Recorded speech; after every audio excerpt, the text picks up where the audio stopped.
Yes, Mr. O'Connor. Sir, our first witness this morning is Caroline Sturgess, who is going to read a short pen portrait about her daughter, Dawn. The statement she's going to read is supported by a photograph of Dawn, which we will bring up now. Please. So perhaps, first of all, Mrs. Sturgess could stand to take the affirmation. Thank you. I do solemnly, I do solemnly, sincerely and truly declare and affirm that the evidence I shall give shall be the truth, the whole truth, and nothing but the truth. Mrs. Sturgess, you're welcome to sit down, unless you particularly want to stand. All right, thank you very much. Now, have we got the photograph? Yes. All right, Mrs. Sturgess, over to you. Okay. I'm Caroline Sturgess, Dawn's mother. This is on behalf of the whole family, and I am writing it for the purpose of the inquiry. Dawn was the eldest of our 4 girls, a mother of 3 children herself. Now she would have been a grandmother, but she will never have the absolute joy of meeting her first grandchild and doesn't get to watch her grow. She was an intelligent, funny, extremely selfless and very kind person. She always cared deeply for her family and many friends that surrounded her. She did not judge a single person and strived to make others happy, even when she didn't feel like smiling herself. Dawn was raised in a normal, loving, caring family in a village where we knew each other and where the majority of our family still live today. Her circumstances escalated to her living in John Baker House for the last 2 years of her life. Dawn grasped this opportunity to address her issues. She was excited that it would be a new starting block for a fresh chapter. She remained in constant contact and was totally supported by us all. Dawn's main priority continued to be the welfare of her children. Her youngest, still in primary school, was always very excited to see her mum. I tried to take her in to see her as much as possible. They loved spending quality time together. Dawn always greeted her in the same manner, on her knees, with her arms out so she could run into her arms. The narrative that has been set for Dawn on social media and in the press was extremely distressing to everyone who personally knew her. She was not a known drug user, as had initially been reported and then repeated. She was a very loved mother, daughter, granddaughter, sister, auntie, niece, cousin and friend. I last spoke to my daughter on the evening before the incident. We spoke at length about the excitement she felt at the prospect of finally leaving the hostel and living independently once more. The final part of our conversation that night was discussing taking Dawn's daughter to her the following day so they could spend some time together. She was to ring me that morning with a confirmed time for me to drop her off. It was pure chance that Dawn had sprayed herself with the Novichok before her daughter arrived. Dawn's death was a tragedy to us all, but the fact that her daughter was not killed as well is solace that we often revisit. We understand that the perfume bottle contained enough Novichok to kill thousands of people. Again, although we were devastated by her death, our family finds comfort that Dawn was the only life lost that day, when the potential harm was much, much more, and we know she would agree. The next section is just a quote from Dawn's daughter.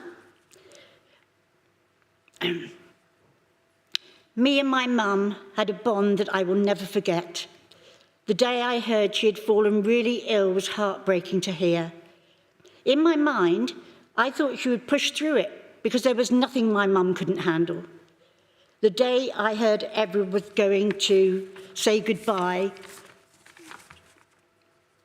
she was in intensive care. Shortly after she passed away, one thing I will never forget is due to my age, I never saw her or got to say my goodbyes. Mrs. Sturgess, thank you very much. Okay. Not easy. I'll rise for 5 minutes just to allow people to rearrange themselves in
Miss Whitelaw. Good morning, sir. Good morning, Deputy Chief Constable. My name's Francesca Whitelaw, and I ask questions on behalf of the inquiry. Could you give us your full name, please? It's Paul Mills. And you've made 3... Has the gentleman been sworn, Miss Ah, Whitelaw? thank you. Yes, thank you. I swear by Almighty God that the evidence I shall give shall be the truth, the whole truth, and nothing but the truth. Thank you, Mr. Mills. Stand or sit according to Thank you, sir. comfort. Thank you. You've made 3 witness statements for the inquiry. You should have a copy of those witness statements in front of you. Thank you. Thank you very much for making those witness statements and for attending today to give evidence. Could we just look at those witness statements in turn? Firstly, your core witness statement, extending to some 235 pages, is dated the 13th of October 2024. Sir, it's tab 5 in your witness bundle. I have it, thank you. For the transcript, the reference is INQ 006090. On page 235, the last page, is there a signature? I'll just turn to that. Yes, there is. And is that your signature? Yes, it is. And are the contents of that statement true to the best of your knowledge and belief? Yes, they are. The next statement, a supplementary statement of 16 pages, is dated the 11th of October 2024. The reference for the inquiry is INQ 006091, and so it's tab 6 in your witness bundle. Tab 6 or tab 7? That one should be tab 6, and there's a third witness statement at tab 7. Yes, that's fine, although 7 seems to bear the date 11th of October. Perhaps they both do. It does indeed. They Right. both are Thank you dated very much. 11th of That's October. Could you just confirm that that statement is true to the best of your knowledge and I belief? can just get the copy I've got in front of me isn't signed, but I can confirm that I have signed that statement. And that the contents are true? Yes, and the contents is true. Thank you. Thank you. And finally, given the length of your core statement, you have prepared an overview summary statement of some 44 pages, which is at tab 7, sir, Yes. again dated the 11th of October, and the inquiry reference is INQ 006117. Is there a signature on that one on page 44? Yes, there is. And is that your signature? Yes, it is. And can you confirm that the contents are true to the best of your knowledge and belief? I can confirm that. Thank you very much. Deputy Chief Constable, this morning you're giving introductory evidence about your role in Wiltshire Police and their involvement in the events of 2018, which is going to be drawn primarily from your summary statement, but you're due to return to give evidence later in the week to give more detailed factual evidence about Wiltshire Police's response to the poisoning of Dawn Sturgess and Charlie Rowley. Sir, given this, with your permission, the inquiry intends to publish the supplementary statement of DTC Mills after his evidence on Thursday. Yes, I'm sure that's helpful. Thank you. So to begin, could you tell us your current role, please? Yes, I'm currently one of 2 Deputy Chief Constables with Wiltshire Police. And are you based at police headquarters in Devizes? Yes, I am. And you've been a police officer for 29 years, is that right? Yes, that's correct. And when did you transfer to Wiltshire Police? I transferred to Wiltshire Police in 2007 from Northamptonshire Police. Moving to your role at the time of the Salisbury and Amesbury poisonings, at the time of the poisoning of Sergei and Yulia Skripal on the 4th of March 2018, were you an Assistant Chief Constable? That's correct. And had you been in that role since September 2014? That's correct. And I think, as it happens, the day after the Skripal poisonings on the 5th of March, you were promoted to temporary Deputy Chief Constable. Yes, that was a planned promotion, notwithstanding these events. Yeah. So was that also the rank you held at the time of Dawn Sturgess's poisoning? Yes, it was. And that promotion, then it's relevant to deal with both as your roles overlapped. Could you confirm for me that you held the following roles? So first of all, on the 4th of March 2018, the date of the Skripal poisonings, were you the on-call chief officer? Yes, I was. And does that mean what it says, the most senior officer who is on call at the time? That is correct. chief officers being presumably the chief constable, you, the deputy, and the assistants? Yes, so at that point in time, so we had a chief constable, we didn't actually have a deputy, so there was 2 assistant chief constables and we worked on a rota. Thank you very much. And so what is the chief officer's role in those circumstances? So it is an on-call role. Below it, you have a superintendent who, in essence, is the silver commander for the force 24/7 during any given period. And the role of the chief officer really is around what I would call critical incidents which may have a significant impact upon the force. And indeed upon those who we provide a service to. So it's an escalation role. You are contacted by the superintendent in the event of such an incident happening, at which point in time you would take on the role of what's called a gold commander to oversee the policing response to such an incident. So secondly, in terms of your roles over this period, between the 5th of March and the 23rd of March, so the period of the immediate response to the Skripal poisonings, did you chair the Wiltshire and Swindon Local Resilience Forum Strategic Coordination Group? Yes, I did. And we'll abbreviate that, if we may, to SCG. Briefly... That's a bit of a mouthful, Ms. Whitelaw. Indeed. Well, give it to me again. That is the Wiltshire and Swindon Local Resilience Forum Strategic Coordination Group. And if I may, so I'm going to break that down a little bit. Please. To start with the Local Resilience Forum, is that a process for bringing together responders within a police force area under the Civil Contingencies Act 2004 so that they cooperate and fulfil various roles and responsibilities in response to an incident? Yes, it is. That is the framework for civil protection in a given police force area, working with partners. So it's an incident-specific. It's a little bit further than that, sir. So the Act creates an obligation to make sure there's appropriate planning in place around potential emergency incidences, and then there's a response element of it as well.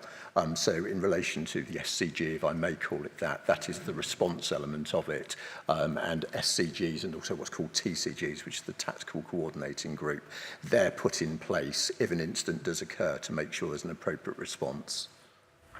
Yes, and all this is a system which has been thought out in advance and is applied when something happens. Is that it? That's right, sir, and it comes from the learning of other events. Right. So the SCG is a multi-agency body. Yes.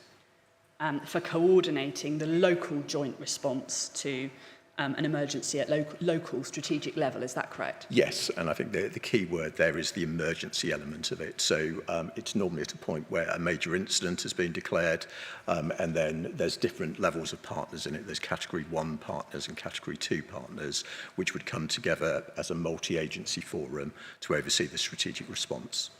And so those partners, if I can just zoom out a little bit to the broader membership, would that include Wiltshire Police, but also counter-terrorism police in these incidents, Wiltshire Council, Public Health England? You're nodding, but if you could just say yes so that we have it on the yes, transcript. sorry. Yeah, yes, Thank you. yes.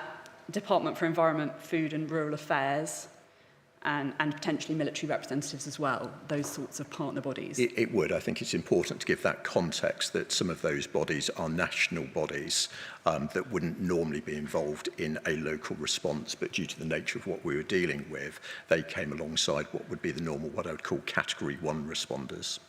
So representatives attending the meetings? Yes, that's right. And you mentioned sitting beneath that SCG was a tactical coordinating group to deliver tactical responses. So is that also multi-agency? Yes, it is. And just to briefly expand on that, so the SCG sets the strategy for the overall response, and then the TCG is responsible for putting in place a tactical plan to actually deliver the strategy. And could we just go to INQ 005141 on the screen, please? This is a witness statement made in December 2019 by a witness we're going to hear from later. But if I could just go to page 3, please. If you could look at that top paragraph there, which deals with the SCG. And in particular, I just want to draw your attention, 5 lines down, the SCG was responsible for steps taken to protect the public outside the national security investigation. Is that something with which you agree? Yes, I do agree with that. I think it was very much a partnership. We're intelligence-led by the investigation and what's going on in the investigation, but absolutely the responsibility, both at a local level and a national level with national partners, was to oversee that public health response element. And so in the terms of the interaction between your role as the chair of the SCG and other policing roles, is it right that Wiltshire Police initially and then counter-terrorism police when they took over were responsible for the evidential investigation, whereas the SCG was responsible for consequence management? Yes, that is correct. In both incidences, Wiltshire Police initially responded, initially undertook the investigation, and then there was a handover to counter-terrorism policing who then took on the investigation thereafter. We'll come back to that, but you define consequence management in your summary witness statement, and I'm looking at page 3, paragraph 10b, as the steps taken to prevent the impact of any incident escalating. Can you just give us some examples of what that would be in practice? Yes, probably the best example I could give with this that became very apparent to me early on with this. You had two investigations ongoing. You had the investigation into who had actually committed this act, but from an SCG perspective, you had an investigation into public health. What I said at the time was we had to establish who touched what, when, where, and what was the public health risk as a result of that. So putting again that into context, as we heard yesterday with the Skripals, we know that they were poisoned at their home address, then came into Salisbury and went to different locations. A real big part of the SCG's work was to understand the timeline of where they'd been, had they transferred any of the Novichok, and if so, what was the public health risk? Thank you. So we've spoken about your first two roles. Thirdly, did you undertake the same role, that's the SCG chair, between the 3rd of July 2018 and the 5th of September 2018? That is the period of response to the poisonings of Dawn Sturgess and Charlie Rowley. Yes, I did. And were in both the Salisbury and Amesbury investigations, were the dates at which you ceased your role as chair of the SCG when leadership of the SCG was handed over from Wiltshire Police to Wiltshire Council for the recovery phase of the operation? Yes, that is correct. I would just say, in relation to that wording, Madam, that at the point the SCG stands down, from a response perspective, it does actually stand down. There's a process whereby you go over to recovery. At that point in time, the SCG is no longer in existence. There are different structures for the recovery. And we may mention one of those in a minute. In fact, I'll come to it now. Fourth, in the time between the Salisbury and Amesbury poisonings, so that's the 10th of April and the 10th of May, I think you were also chair of a remediation strategic coordinating group. Is that the structure, one of the structures that you were talking about that would come after the SCG? Yes, and if I may just to give some context, what would normally happen in an emergency response is there is a definable position where the emergency response has come to an end. With this, due to the complexity of it, we had to put in place a tailored handover certificate. So there's normally a handover from the chair of the strategic coordination group to the local council, a gentleman called Alistair Cunningham, who would then take that on, and their responsibility is for remediation, in this case contextually very much around the scenes that we had, but also for regeneration as well in terms of the impact. This has clearly had an impact on Salisbury and then latterly Amesbury. That was their role. The slight difference here in terms of me coming back into play a role was a particular strand of the recovery strategy was around remediation of those sites. It was a highly technical exercise which has been led by Wiltshire Council and DEFRA, but they needed the help and the assistance of the emergency services and other partners, so I agreed to undertake that role as you've described. So far we've talked about local structures, but a fifth role I think you undertook is did you co-chair the National Health Emergency Response Cell? Yes, I did. And can you briefly just explain what that body is and how and when it was established, by reference, if you need to your witness? Yeah, thank you. So In normal circumstances, again, what you would have at a local level, sorry for all the abbreviations, is something called the STAC, which is the Scientific Technical Advice Cell, which I set up. However, due to the complexity of the science relative to the attack, it was agreed by government that we needed to put in place the Health Emergency Response Cell. So it was led by the government, chaired by the Home Office, with me locally as the co-chair. And its role really was to be the bridge between the local scientific advice into something which sat above it, which is called SAGE. So that's the Scientific Advisory Group for Emergencies. So in essence, they're giving the advice to myself at a local level. So it operates underneath SAGE, which many people may have heard about. Yes, and it was a new entity, so just to try and, I guess, bridge the local to the national. Right, thank you. So in addition to those 5 specific roles that I've mentioned, did you also represent Wiltshire Police at various local, regional and national meetings? I did, yes. You've just mentioned one of the national bodies that will be a familiar name to many of us, SAGE.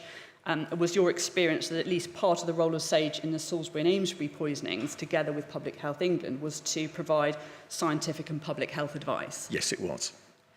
One of the other national bodies we may hear about and with which the public will be familiar is COBRA. Does COBRA facilitate fast-time briefing of senior ministers and officials? Yes, it does. You mentioned, I think, attending some of those meetings. I did, yes. Next, if I could ask you, please, about Wiltshire Police's names for the operations for the Salisbury and Amesbury poisonings. What was the name given to the SCG response to the poisoning of the Skripals? That was Operation Fairline. And what was the name given to the response to the poisonings of Dawn Sturgess and Charlie Rowley? That was Operation Fortis.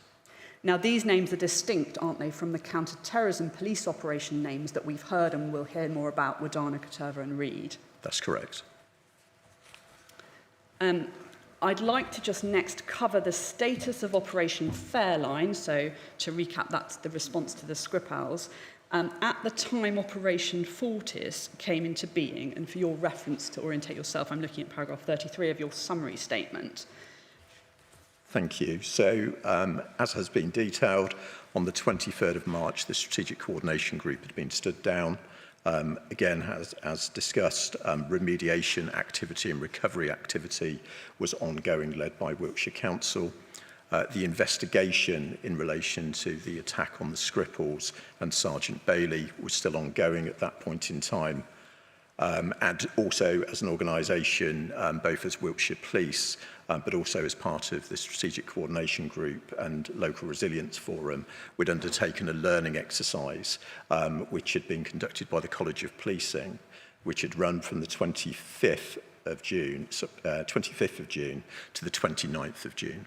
Could we just ask you on that point, the College of Policing is the national professional body for the police service in England and Wales, is that right? Yes, that's correct. And you said that there was a debrief learning process. I think that was due to report on the Skripal poisoning response, Operation Fairline, but then Operation Fortis came into being. So is it right that, in fact, that the two were amalgamated so that they actually, in fact, they didn't report until later October? Yes, that is correct. So we'd undertaken the sessions during that week that I've described to elicit the learning, led by the College of Policing, who'd undertaken a number of reviews into big incidences and had been selected by the Local Resilience Forum. But due to then the immediacy of the Fortis operation, we didn't have that learning written down in terms of the recommendations. So ultimately, post-Operation Fortis, we ran another learning exercise with the College of Policing, which was undertaken in September, and the report for that was received on the 24th of October 2018. So the first College of Policing's examination of what had happened and debrief, what you described as a debrief, was due to report just about at the time that the second incident took place. Is that right? So just give that context there. So it had actually taken place the week directly before. It had finished on the Friday, right, and then on the 30th, so it finished on the 29th, on the 30th, you then have incident number 2. And so you did it, you paused, have I got this right? you paused and undertook to add in the new information and the new events. Yes. And it became a combined report in the end, sir. Okay, got it. Thank you. So if I can summarise it in this way, at the time that Operation Fortis came into being, a number of actions were still ongoing within Operation Fairline, and also you've mentioned the investigation, the counter-terrorism police investigation into Skripal poisoning was still ongoing. Yes, it was, yes. And importantly, the item or items used to deliver the poison in the Skripal poisoning had not been located at the time of No, they hadn't. Dawn Sturgess' poisoning. And indeed, you didn't know in June, July 2018 whether there was a vessel or container that had been discarded still in or around Salisbury or Wiltshire or in the country. We did not know. Given that, do you agree that in those circumstances, Wiltshire police officers ought to have been advised to be particularly alert to any signs of nerve agent poisoning from March 2018 onwards? I can give that some context if I can, Madam. So what had been formulated by the National CBRN Centre was advice which had gone out to what are called CT commanders and CT tactical advisors. That had been put in place in March post the Skripal attack and gave an overview, said that it was an isolated incident, was the intelligence, and there wasn't believed to be a further risk. However, did give some information in relation to signs and symptoms of Novichok and reaffirmed what our standing protocols around what a CBRN response would look like, and also gave information around contacting the National CBRN Centre, which sits across the fire service, the police service and the ambulance service, and is there to provide advice and guidance. So that's the national element. From a local level, yes, I absolutely reflect that we didn't put anything further out. Clearly, police officers are trained in relation to generic responses, but I do believe in hindsight, it would have been sensible just to put some advice and guidance out, just confirming that which was already there. Thank you. And we're going to come back to this in more detail when we look at the Wiltshire Police response to Dawn Sturgess' poisoning later in the week. We're also going to hear much more evidence about public health later in the inquiry. But one point for now, please. In your summary witness statement, for your reference at paragraph 185, you refer to a statement made by Jenny Harries, the then Deputy Medical Director of PHE, on the 23rd of March 2018, the day Operation Fairline was stood down, which said the risk to the general public from this incident remains low and this has not changed. The public's safety is our #1 priority, and we've adopted a precautionary approach to those who were in the pub or restaurant within the specified time frame. Was that the last public health related message issued during the life cycle of the Operation Fairline SEG? Yes, it was. Yes. Appreciating what we've previously acknowledged, that you didn't know at this time about any item or items used to deliver the poison and whether any was discarded, as far as you were aware, was there any precautionary advice to the public at this time not to pick up any unusual items or items that didn't belong to them? That is before June 2018. No, and if I may just give some context, so in relation to the development of the advice which is contained within my statement, early on it was agreed that Public Health England nationally would develop that advice, and clearly that would be informed by intelligence, but in relation to my role locally, there was no advice which was given to us to actually then put out. We did have a media cell in place, but we didn't get any advice to put out, as you've described, what ultimately became the mantra: if you didn't drop it, don't pick it up. So you've said you didn't locally, but also just to clarify, I think you said no at the beginning of your answer, but were you aware of any national advice not to pick up objects before 30th of June? No, I was not. If I could move now to address the respective roles of each of the policing bodies in these investigations. So starting first of all with Wiltshire Police, your force, the local police force which initially responded to and investigated both incidents because they occurred in your force area. Is that a good summary? Yes, it is, yes. And there came a time, didn't there, and I think in the case of Dawn Sturgess, it was on the 4th of July, where responsibility for the criminal investigation was passed to counter-terrorism policing. Yes, that is correct. And as far as you were aware, was the reason, the timing for that, when DSTL had indicated that tests on Dawn Sturgess and Charlie Rowley were indicating that they'd been poisoned with Novichok? Yes, that's right, and that's the point where I... Date again, please. The 4th of July. Yes, 4th of July, and that's the date where the second major incident was declared, sir. Thank you. That was because by then the source of her illness had been confirmed. Yes, Yeah. yes. And once counter-terrorism policing took over, did Wiltshire Police become responsible for consequence management, which we've discussed, operating through the SCG? Yes, that is correct in both instances. The second policing body we're going to hear more detail about from the next witness, but that's counter-terrorism policing. Is your understanding that counter-terrorism policing is a collaboration of UK police forces working with the intelligence community to protect the public and national security? That is correct. And I think the Chief Constable of Thames Valley Police is responsible for counter-terrorism policing South East. Yes. In 2018, was that known as the South East Counter-Terrorism Unit? Yes, it was. And that was the regional branch of counter-terrorism policing at the time, was it?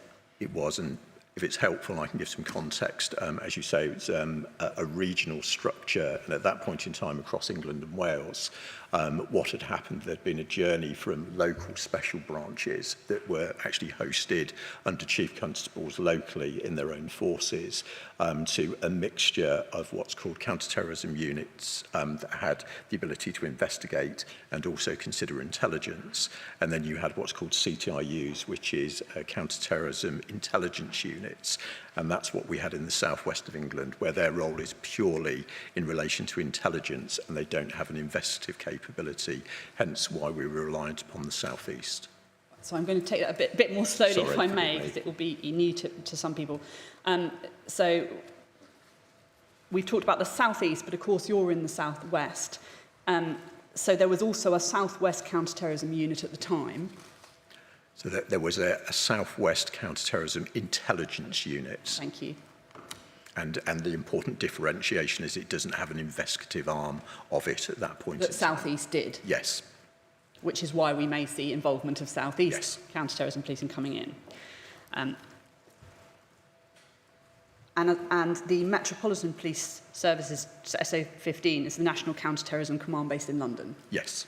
We're going to come back to more detail, as I say, about counter-terrorism policing from the next witness. But the third policing body you mentioned, which I just want to ask you briefly about, was Wiltshire Police Special Branch. So going back in time, did that exist in 2010 onwards?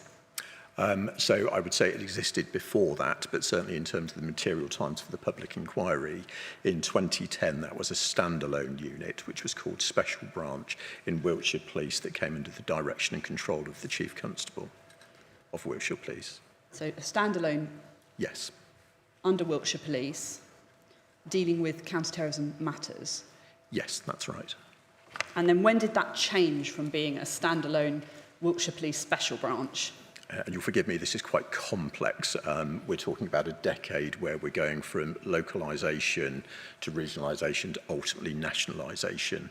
But from a Wiltshire perspective, in 2011, we entered into a collaborative agreement with Avon and Somerset Police, whereby Special Branch was actually delivered then across the two forces. Yeah. And that was the early inception of the Southwest Counter-Terrorism Intelligence Unit. So it grew, did it, into the Southwest Counter-Terrorism Unit? It did, sir, and if I may just briefly continue to help you, then in 2013, what happened is that in addition to the two forces I've described, Devon and Cornwall and Dorset Police also formed part of that. So we now, by that point, have a Southwest CTIU, if I can use that terminology, that consists of 4 of the 5 forces in the Southwest policing area. Yeah. Got it. So that was 2013 that it began to expand. Yes.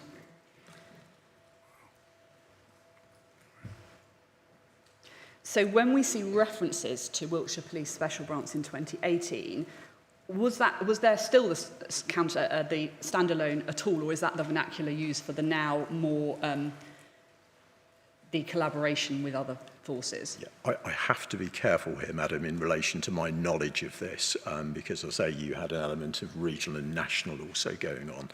My understanding, and I underline understanding here, is that we still, in a collaborative arrangement, had a local special branch. Often we describe it as hub and spoke. So you've got the hub in the centre, but then the spoke in this example is Wiltshire Police, actually having a special branch within this collaborative arrangement. And then, again, my understanding is the South West CTIU had additional capabilities, such as the wider assessment of information intelligence, and also then the link into the security services, which was facilitated through them. Probably the final bit, if I may, was in terms of the on-call facility, which is material to the public inquiry, that was provided by the South West CTIU. So we'll come to the factual specifics later, but in general terms, if Wiltshire Police want some information from the South West CTIU, do they have access to that information directly to their records, or would they have to contact the CTIU to ask them for that information? Again, this is something we can go away and do some further research on if required. My understanding is certainly in 2010 we had a standalone system which was called the National Special Branch Intelligence System. You'll forgive me, due to the passage of time, it's been difficult to work out exactly what systems were in place once we then go into a regional collaboration in 2011, and we are trying to do some work in the background to further assist the inquiry with that. Thank you. Perhaps we can come back to that then. So returning to the various policing bodies that were involved in the Salisbury and Amesbury investigations, is it right that, as is usual for significant resource-intensive incidents, other police forces around the country provided mutual aid officers to assist? That is correct. Particularly because I think that Wiltshire is one of the smallest forces in the country, is that right? Yes, we're the third smallest force in the country, and very early on in both incidences, we put in place what is called, as you referred to, mutual aid, which means through a national coordination approach, we're able to bring other officers in to work alongside Wiltshire officers. So you're calling in additional officers from other forces? That's correct, sir. And in addition to what we've described around the counter-terrorism investigation, this is very much around supporting us with the multiple scenes that we had that we needed to guard. Yep. Just to mention one further policing name that we have already heard something of and will hear more of, that's Operation Verbasco, and the name being given to the joint police operation between CTPSE and the Metropolitan Police's SA15 that was set up specifically for the inquest inquiry. Is it right that Wiltshire Police is not part of Operation Verbasco, but it's worked with it to assist the inquiry? It is, that's right. Thank you. I want to move now just to explaining very briefly the stage at which you and Wiltshire Police became aware and involved in the poisoning of Dawn Sturgess. So Dawn was taken ill on the morning of the 30th of June 2018, as we know, but is it correct that Wiltshire Police wasn't informed or aware of this until the evening? That is correct.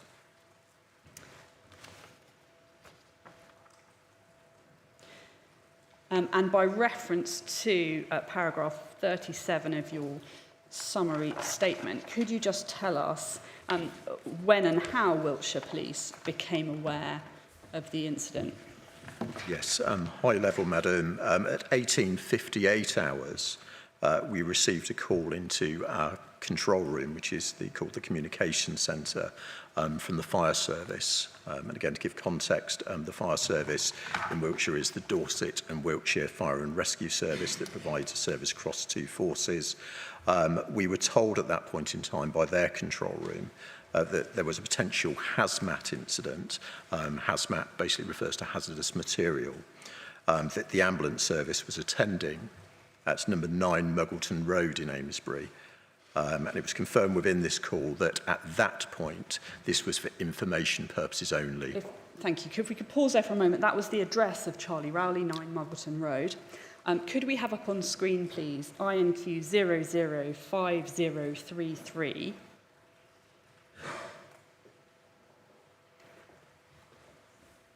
And this should be a transcript of the call you've just mentioned. You'll see hazmat in big letters there. Yes.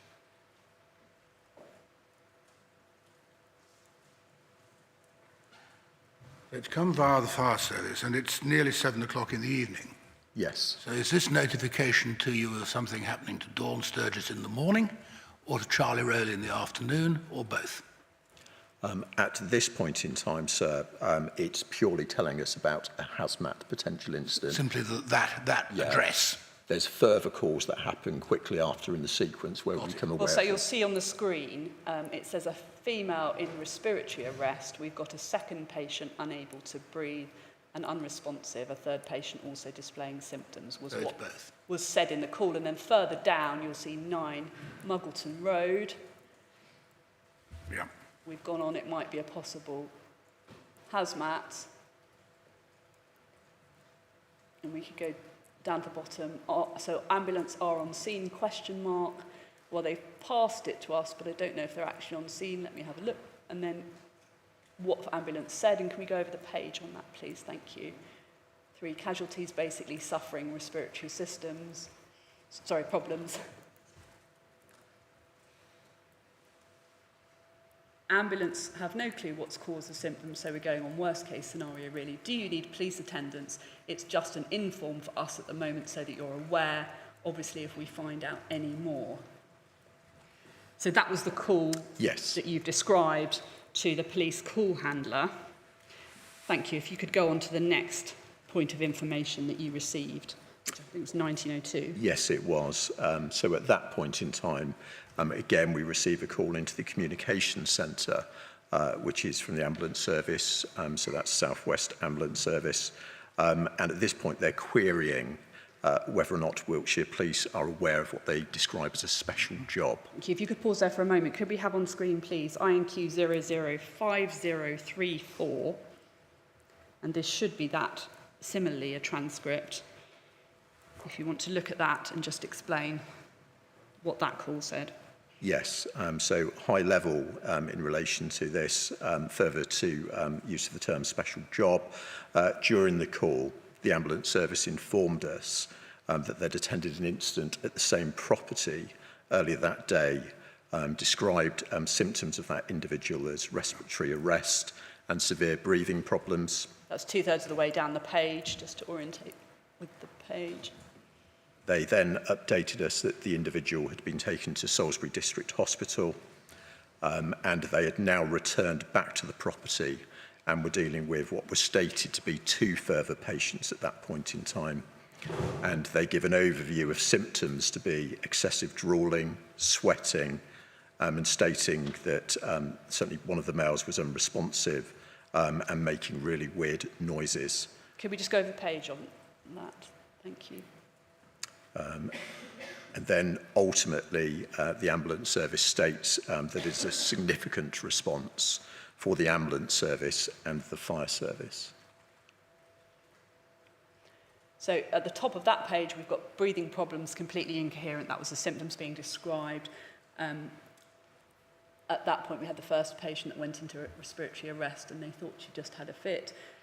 Then talking about first patient, Dawn Sturgess, being in hospital. And then further down at the...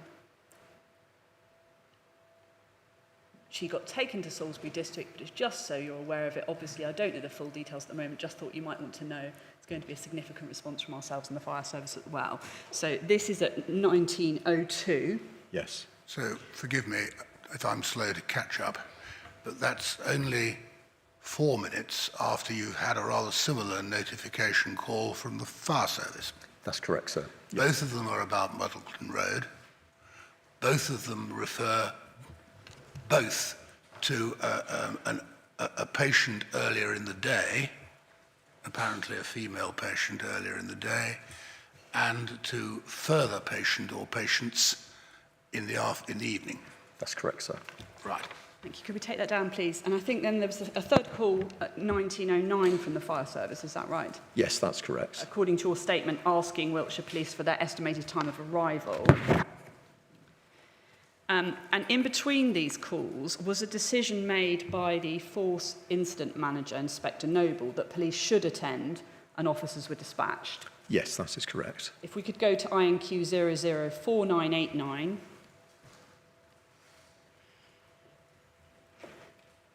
And that you'll see is that police log, if you could confirm. That is correct. And on the second page, we see it 1912, resorts dispatched and arrived at scene 1919 on the 30th.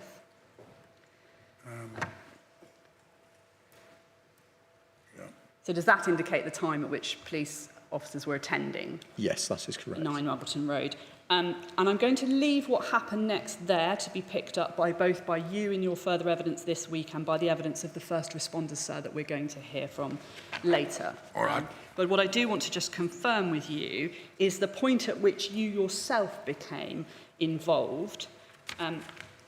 So by reference to paragraph 81 of your statement, if you need to, please could you tell us how you became involved? If I just take a moment. Of course.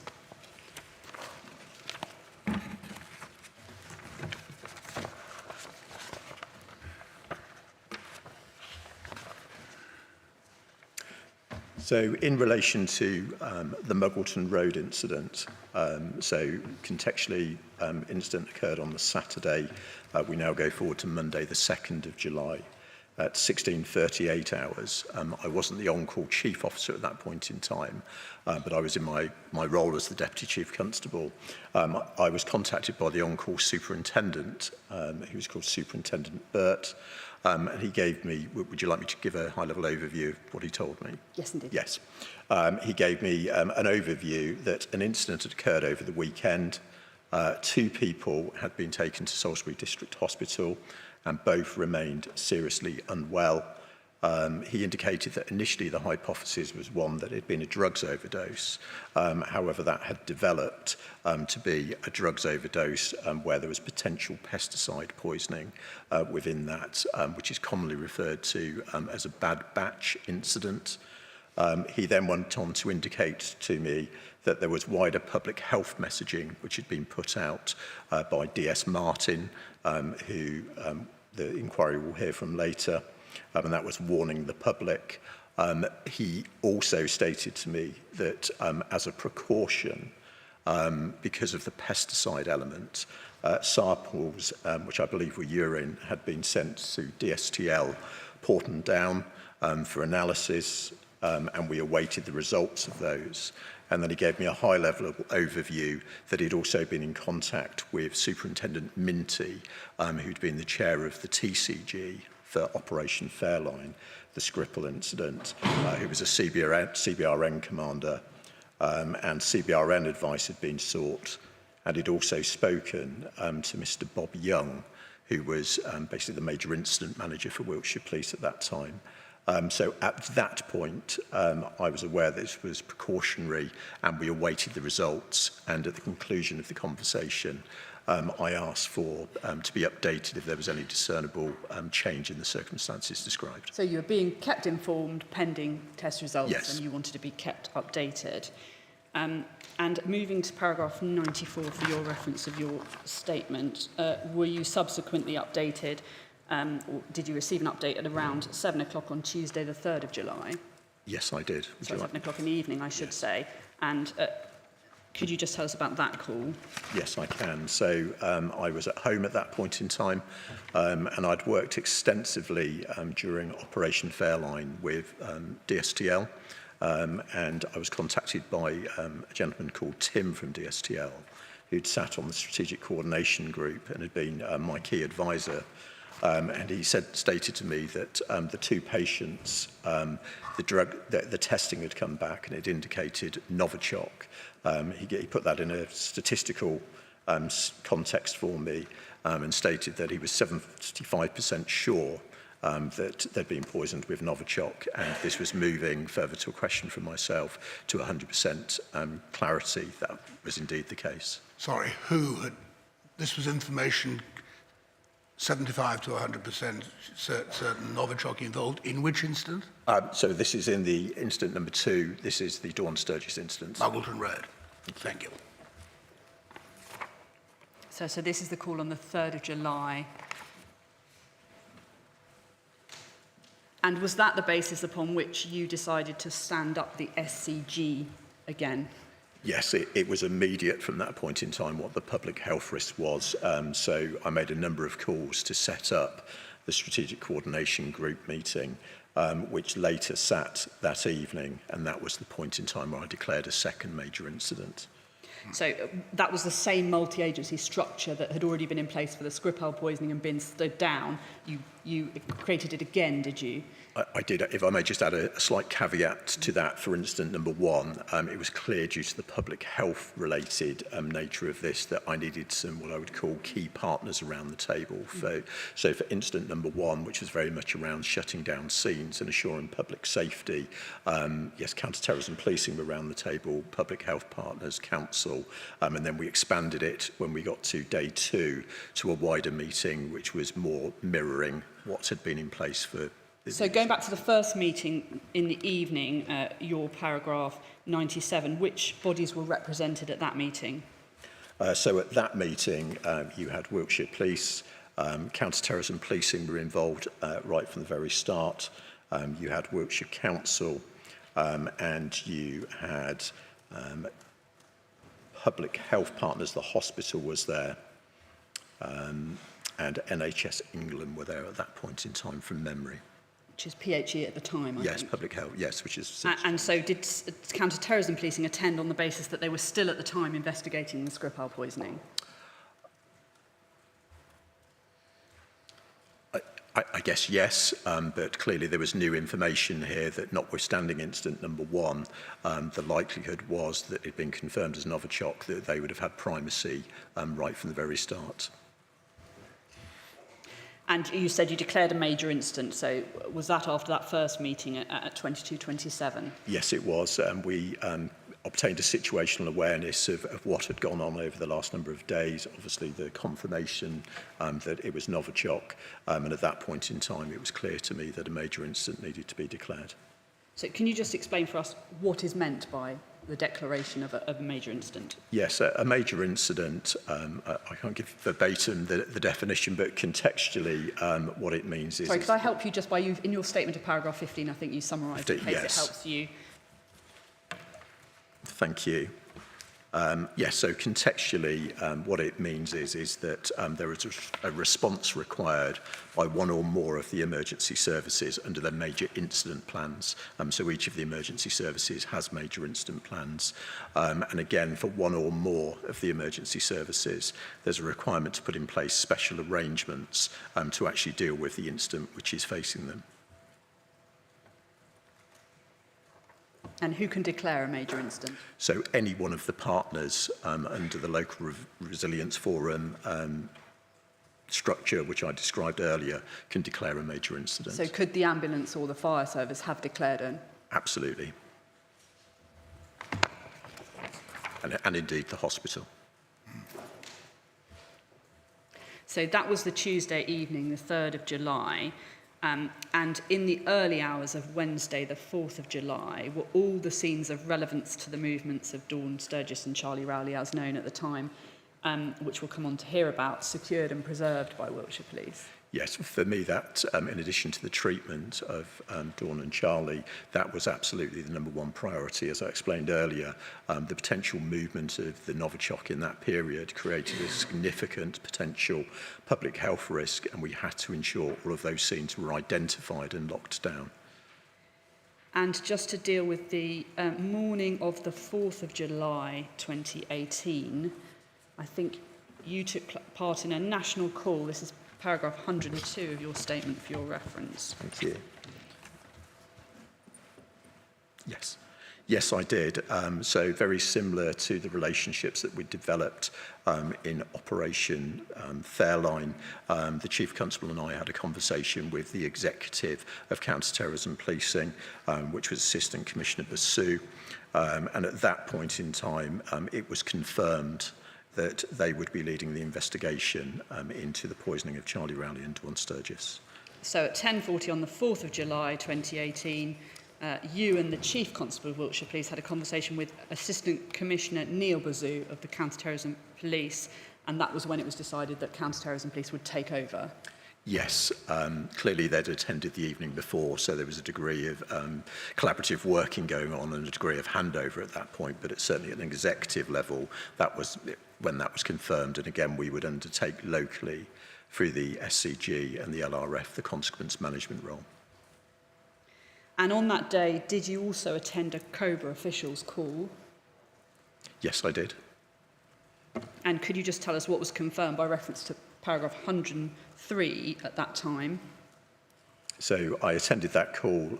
During the course of the call, it was confirmed that Novichok, as was described the evening before, had caused Dawn and Charlie to become unwell. It was outlined that the mode and location of the delivery of the Novichok at that point was unknown. However, the lead hypothesis was that they somehow had picked it up and come into contact with discarded Novichok from the Skripal poisoning.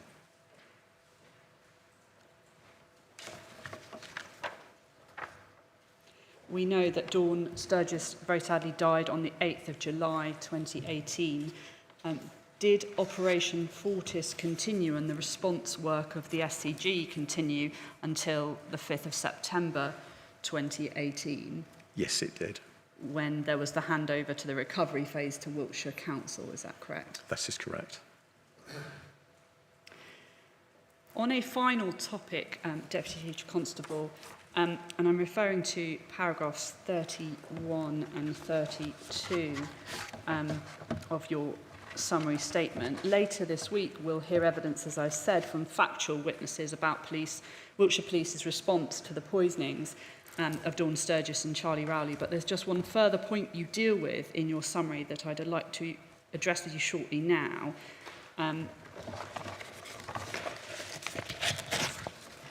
You say at paragraph 31 of your statement that Wiltshire Police had received intelligence reports relating to Dawn Sturgess's address and her association with Charlie Rowley and his drug-taking behaviour.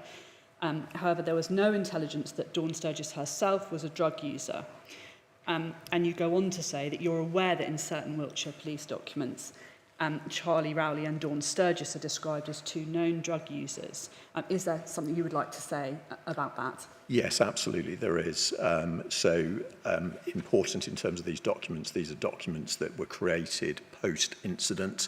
They weren't existing records prior to these incidences, but on two occasions there are documents which refer to them both collectively as known drug users, as has been detailed, and I'll go on to explain in my future evidence. That is correct in relation to Charlie Rowley, but is not correct in relation to Dawn Sturgess.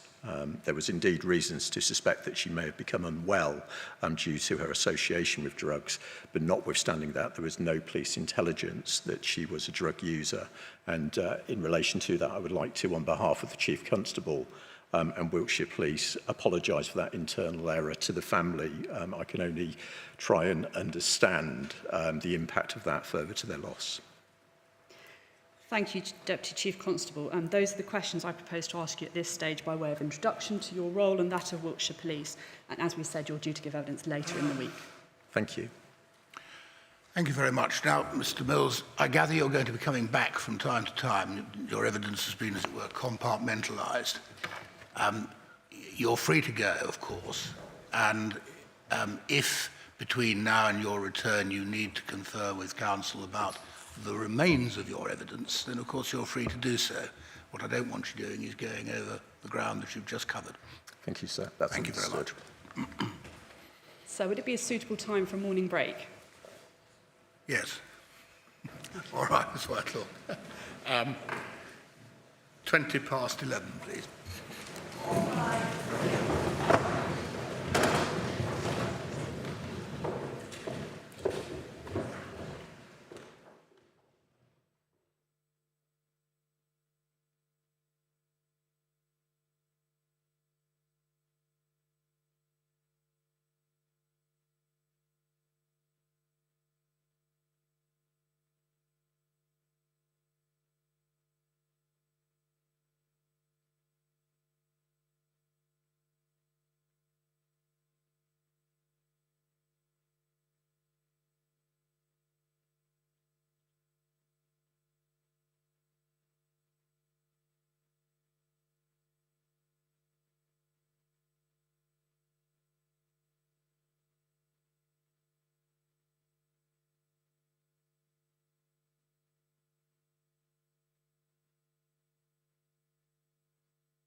Morning, Commander Murphy. As you know, my name's Francesca Whitelaw and I ask questions on behalf of the inquiry. I swear by Almighty God that the evidence I shall give shall be the truth, the whole truth, and nothing but the truth. Now, Commander Murphy, either sit down or stand according to taste. Thank you, sir. Could you give us your full name, please? Yes, thank you. My name is Dominic Murphy, and I am the commander of SO15, the Counter-Terrorism Command in the Met Police. Thank you very much for attending today to give evidence. And that is? SO15 is the Counter-Terrorism Command of London, sir, so CT policing in London. Plus, I have a number of national responsibilities, which I'm sure we'll cover in due course. Thank you. Could you look at your witness statement, which should be in front of you? This is your open witness statement to the inquiry, extending to 48 pages, dated the 2nd of October 2024. So it should be tab 11 in your bundle. There are a number of documents bearing Commander Murphy's name. Yes. Tab 11 should be the witness statement. For the transcript, the reference is INQ 006056. On page 48, there should be a signature. That's correct. Is that your signature? It is. And are the contents of that witness statement true to the best of your knowledge and belief? They are, yes. Thank you. I would, if I might, sir, please express on behalf of Counter-Terrorism Policing my deepest condolences to the Sturgess family and, of course, to Charlie Rowley. But in addition to that, pay due respects to Sergei and Yulia Skripal and Ollie Bell and Nick Bailey, 2 police officers that were responding to that first incident and also suffered from poisoning. And sir, if I might, also the people of Salisbury. I was here for many, many months during this incident, and I was, as well my team, incredibly impressed by the resilience and compassion shown by the people of Salisbury and who were greatly affected by this incident. So thank you for the chance to do that. Thank you. Commander Murphy, much with the previous witness, this is an introductory evidence from your point of view, and you're due to return to the inquiry a number of times to give evidence on different tranches. Yes. You have introduced to the chair and the inquiry your role. How long have you held that role? So I've been the commander now for just approaching 2 years. You've set out your professional background in detail in your witness statement. I'll be referring to paragraphs 6 to 10 onwards for your reference. Did you join Hertfordshire Constabulary in 1994? I did, yes, sir. And you became a detective constable in 1999? Yes. And did that involve working in CID on a murder team and in a covert role? Yes, it did. And was that until you joined what was Special Branch in 2003? Yes, that's correct, in Hertfordshire. In 2005, were you seconded to SO13, which was then the Metropolitan Police Anti-Terrorist Branch, as part of the response to the 7/7 bombings? Yes, I attended on the first day of 7/7 and then spent a considerable amount of time working with SO13 in response to that incident. And did you transfer permanently to SO15 in 2006? Yes, I did. And have you worked in counter-terrorism roles since then? Yes. And I think your experience included responding to and assisting in the management of evidence in the Litvinenko poisoning, is that correct? That's correct, yes. And is it right that as a result of your experiences with the Salisbury and Amesbury poisonings, you subsequently qualified as a chemical, biological, radiological, and nuclear, we'll hear the term CBRN, strategic commander? Yes, that's correct. But I think you weren't qualified in that role at the time of the poisonings. Yes, that's correct. But is it the case that counter-terrorism police took advice from CBRN specialists throughout those investigations? We did, yes. And have you held leadership positions in the responses to nearly all of the terrorist attacks in London over recent years? Yes, that's correct. As a result of being on SO15, I've been involved in terrorist attacks both in the UK and overseas. And you were awarded the Queen's Police Medal in 2020 for services to policing and counter-terrorism? Yes, that's correct. Before I move on to ask you about your role and that of counter-terrorism policings in the events of 2018, if I could deal with just a preliminary point, please, and I'd be grateful if you could confirm these matters for me. As may be obvious to many, your role leading SO15 counter-terrorism command is a sensitive one. Yes. And in the course of the investigations that you're going to address in your evidence and the course of this inquiry, you've had access to security-sensitive material. That's correct, I have. We know that Dawn Sturgess's inquest was converted to a public inquiry precisely so that sensitive material, which might otherwise be excluded for reasons of public interest immunity, could be considered by the chair, and importantly, open gists capturing the important and relevant detail that some sensitive documents may contain could be provided. Yes, that's correct. And is the relevance of this to your evidence that, as you set out at paragraph 14 of your witness statement, some of the information included in your statement represents an open gist of the contents of closed documents? Yes, that's correct. And is the practical effect of that there may be instances where you're not able to identify an underlying document for your evidence? Yes. Or it may be that you're not able to answer a question for reasons of national security? Yes, that's correct as well. Or equally, it may be that you will need to ask for time to check a particular matter to ensure that you're providing as full an answer as possible without revealing material that the chair has determined is sensitive and subject to a restriction order. Thank you. Yes, that's correct. I deal with this now, sir, so that everybody understands it's a necessary approach in this case. Yes. With that introduction regarding documents, Commander Murphy, I'm going to ask you about the Verbasco police report. But could I start just by asking you to confirm in your evidence what we've heard in relation to Operation Verbasco, that it's a joint SO15 Metropolitan Police and Counter-Terrorism Policing South East operation that was set up for the inquest which was converted to public inquiry? Yes, it was. That's correct. Is there anything you'd like to add to what DC Mills has said in relation to Operation Verbasco? No, I mean, it's a fully joint team between the South East and London, and it has worked to support the public inquiry and disclosure of material to you from a broad range of our operations and the information available to us.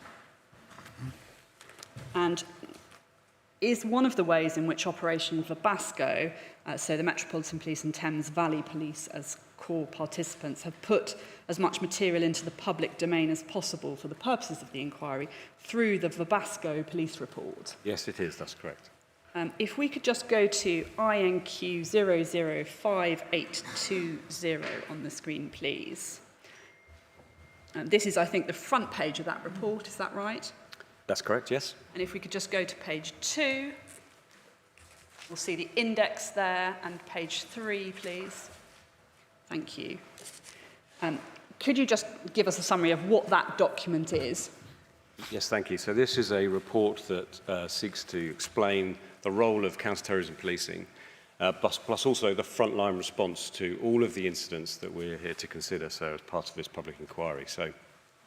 And it deals with material that supports the response to those incidents and provides an update on all of the circumstances regarding both the counter-terrorism investigation and what we learned from the initial response to each of those scenes. And it has extensive footnotes, is that right? It does, that's correct. That's the documents supporting the matters Yes. you've indicated. I'd like to confirm with you the process that was undertaken to achieve it. First of all, was the inquiry team given full access to all documents held by Operation Verbasco? Yes, it was. And secondly, did the inquiry legal team then identify topics relevant to the inquiry as terms of reference and ask Verbasco to address those through the report? Yes, that's correct. And thirdly, did both Verbasco and separately the inquiry legal team identify certain documents which should go into the report or be footnoted? They did. And fourthly, did that include sensitive material which could nonetheless be gisted into the report? Yes, they did. That's correct. And fifthly, did the report develop over the preparatory stages of the inquiry, going through several iterations? It definitely did that, yes. Yes, of course. Until the inquiry was provided with a final iteration, the version we have now, which is dated October 2024. That's correct. So we'll be referring to that document throughout the course of the inquiry. So this, in summary, tell me if I'm wrong, I may well be wrong, but from what you say, it sounds, Mr. Murphy, as if this is the distillation of the outcome of the work done by Operation Verbasco. In other words, by the combination of counter-terrorism police South East and the Metropolitan Police. Yes, sir, that's correct. And in close liaison with the inquest legal team, sir, to ensure that it answered the questions posed in the terms of reference for the inquiry. Right. Thank you. Could I ask you now then what your role was in March 2018? Yes, in March 2018, I was a Detective Chief Inspector just about to be promoted to Detective Superintendent and to take over the command of an investigation team within counter-terrorism policing. We'll come to the detail of the counter-terrorism policing investigations, but is it right to say that you were involved in the counter-terrorism police investigation into the Skripal's poisoning from the outset? Yes, that's correct. I became involved on the 5th, so the Monday after the initial poisoning. And did you assist the senior investigating officer, DSU VN 012? So yes, I had several roles, but one of my first roles was to act as a critical friend for the SIO from CT Policing South East. That's the senior investigating officer in the South East.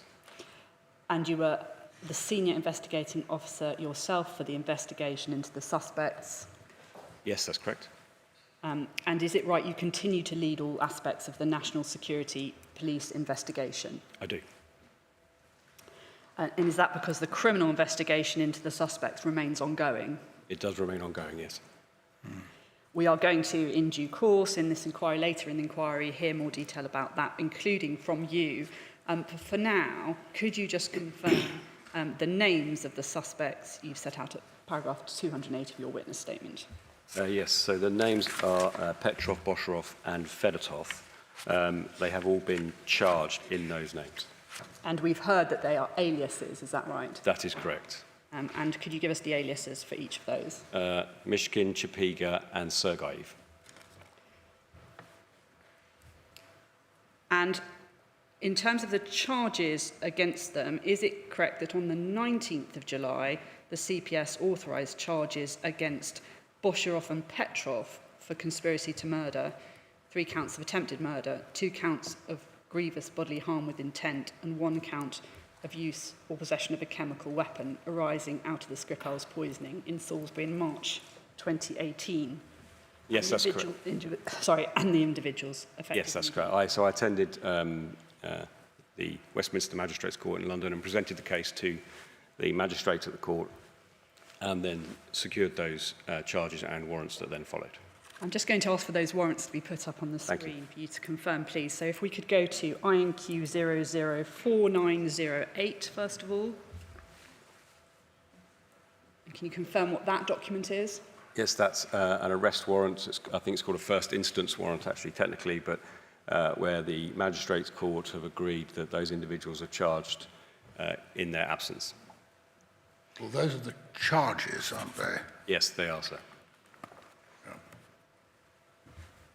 And we see, don't we, that at the bottom, the date of that. This is, sorry, at the top, it's Alexander Petrov is the name, and on the bottom is Friday, the 20th of July, 2018. Yes. And if we could then go on the screen to INQ 004909. Is that the same document for Bosharov? It is, yes. Again, we see the name at the top and the date at the bottom. Yes. And were those charges announced publicly on the 5th of September 2018? They were, yes. And I think on the 20th of April 2021, the CPS authorised charges against a third individual, Sergei Fedotov, for the same offences. Yes, the investigation had continued after the charging date and the announcements in September to secure enough evidence to be able to charge Fedotov with the same offences. So if we could just bring that up on screen as well, that's INQ 004580. And that's July. Oh, July 2021, sir. 21. Yes. Again, we see the date at the bottom, the name at the top there. Correct.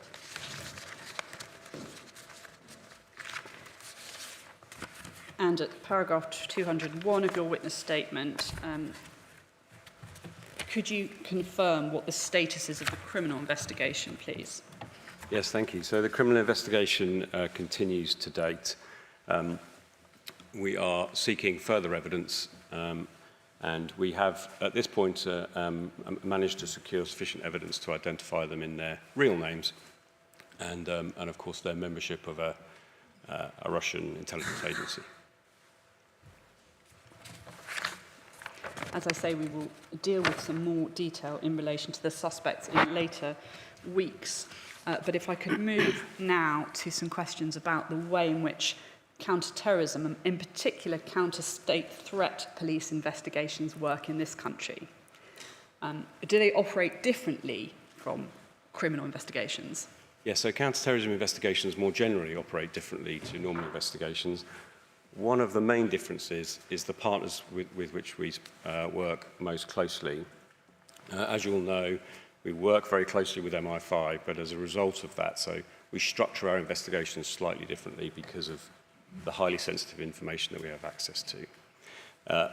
There's an additional layer within counter-state threat investigations, and I'm the lead for counter-state threats investigations from policing for the UK.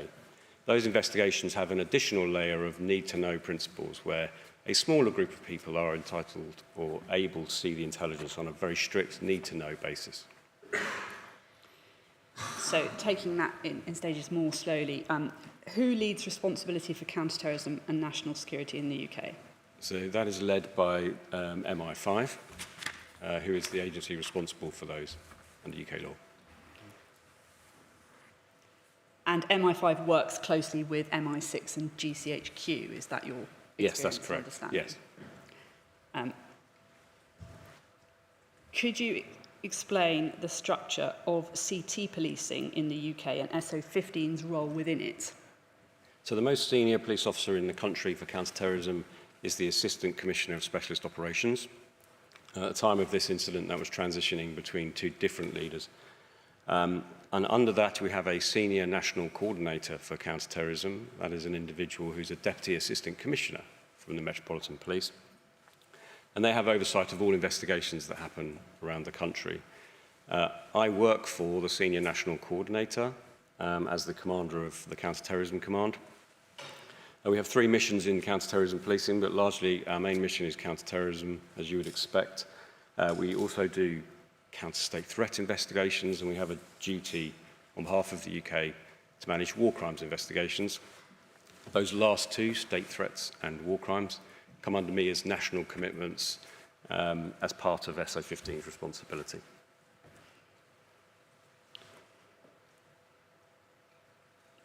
So CT policing, you've heard me put to DCC Mills, is a collaboration of UK police forces. That's correct. Working with the UK intelligence community. Yes. To help protect the public and national security by preventing, deterring and investigating terrorist activity. And you've drawn attention in particular to counter-state threat for the obvious reasons in these investigations. You mentioned the Assistant Commissioner Specialist Operations was transitioning between individuals in 2018. So can you just tell us who those individuals were? Yes, so over the weekend, there was a transition period between Sir Mark Rowley, now the Commissioner of the Met Police, who was the Assistant Commissioner for Specialist Operations. We call that AXO as an abbreviation. Right. AXO was in place over the weekend, and it was transitioning to Assistant Commissioner Neil Basu. In March, this is when you said the weekend. In March of 2018, sorry. In the weekend. That particular weekend? That particular weekend, sir, yes. You'll see there's a common pattern forming, sir, in relation to that weekend. It was quite significant in a number of leadership changes across the country. But, and then they had a handover period, so Sir Mark was still present during some of the first week of this operation, and while they transitioned to Assistant Commissioner Neil Basu. And then you mentioned the Senior National Coordinator. Who was that in 2018? So again, that had transitioned, so and was moving into, on the Monday of the incident, we first became involved, to Deputy Assistant Commissioner Dean Hayden. Thank you, because we shall see. He's incoming or outgoing? He's incoming. Incoming. Sir. Yeah, he was the commander of SO15 and then transitioned into this next role above the Senior National Coordinator. Thank you. Thank you, that's helpful because we will see the names reappearing in the documentation we're looking at. And how do CTP and MI5 share intelligence and operational updates? So there are a number of different ways we do that, sir, but in 2018, if there's information or intelligence which might be relevant to a counter-terrorism or state threat investigation, we normally hold something called a JOT. That is an operational working level meeting called a joint operational team meeting. And in those JOTs, we will have a team leader from the security service and a senior investigating officer from the police. And we work together to share intelligence and information and assess the threat, harm and risk from that intelligence or information. So do MI5 chair that meeting? They do, yes. But it's attended by counter-terrorism police. That's Correct. the joint operational team meeting. Yes. You described it as if it's 2 people, but I imagine it may sometimes be more than that. It's substantially more than that, sir. So we tend to have experts from both our teams that then can help inform the assessment of the threat we see in that meeting. Right. And you refer in your statement to executive liaison group meetings. Is that another form of meeting that is for the purpose of liaison between the intelligence service, MI5, and CTP? Yes, it is. So when there's a particularly challenging investigation or a high-risk investigation, or one that is likely to have a significant national or international impact, we can have something called an executive liaison group, an ELG. And that is a strategic level meeting chaired by the senior national coordinator for counter-terrorism. And through that meeting, they can provide oversight of the public safety risk, the threat, harm and risk, and monitor the investigation both from MI5 and policing's perspective. Very much a partnership meeting, again, with different attendees, sometimes from government, but mostly from the intelligence community and policing to respond to those incidents. So 2 types of meetings, but that one's chaired by the Senior National Coordinator for Counter-Terrorism Policing. Yes. Whereas the JOT is chaired by MI5. Correct. And does the JOT develop the ELG strategy? It does, yes.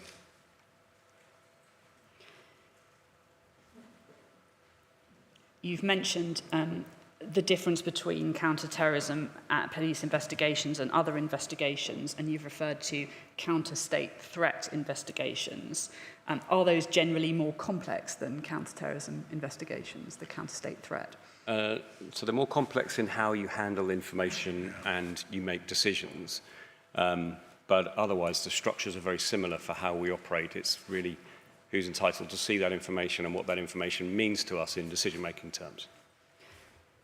So one of the things is the need-to-know principle being Absolutely. applied in terms of handling information. And is that because of the enhanced capability and resources of states?